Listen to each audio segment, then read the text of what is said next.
Near to where the line from the big engine shed joins the main line, there are some special points. They are called trap points, and the rails don't go anywhere, but are just long enough to derail anything running away and prevent it from colliding with engines on the main line.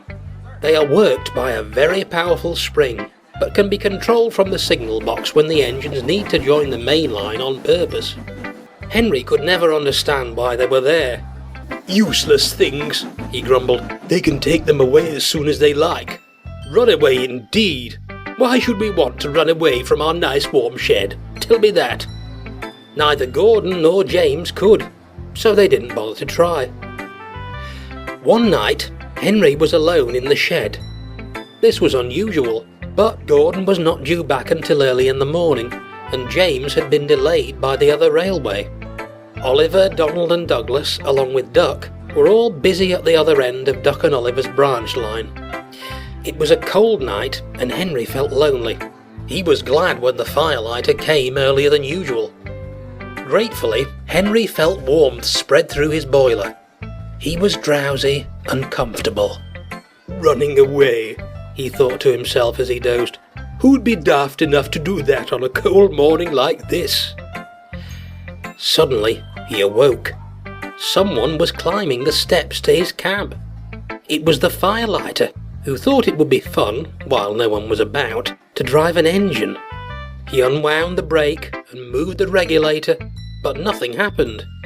Disappointed, the firelighter went away, without closing the regulator. Henry dozed again. When he next awoke, he could see that it was just getting light outside. Then he realised what had woken him. Steam was trickling into his cylinders. "It's too early," he thought. "Driver can't be here yet." Henry felt himself moving. He tried to stop, but he couldn't without his driver and fireman. He tried to whistle. He couldn't do that either. He neared the shed door.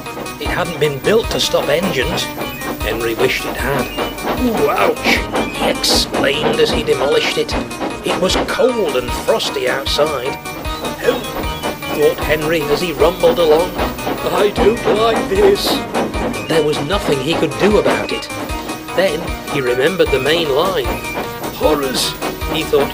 "I hope nothing's coming." A green signal light and the sound of an engine approaching told him that something was coming. "Help!" thought Henry again. He shut his eyes and waited for the crash. Just then, his front wheels slid to one side.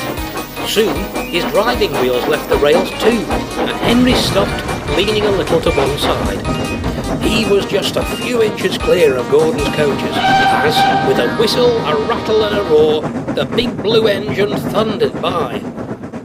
"Phew! That was a near miss," hissed Henry, as men shouted and began to run towards him. "Thank you, trap points. You can stay there just as long as you like."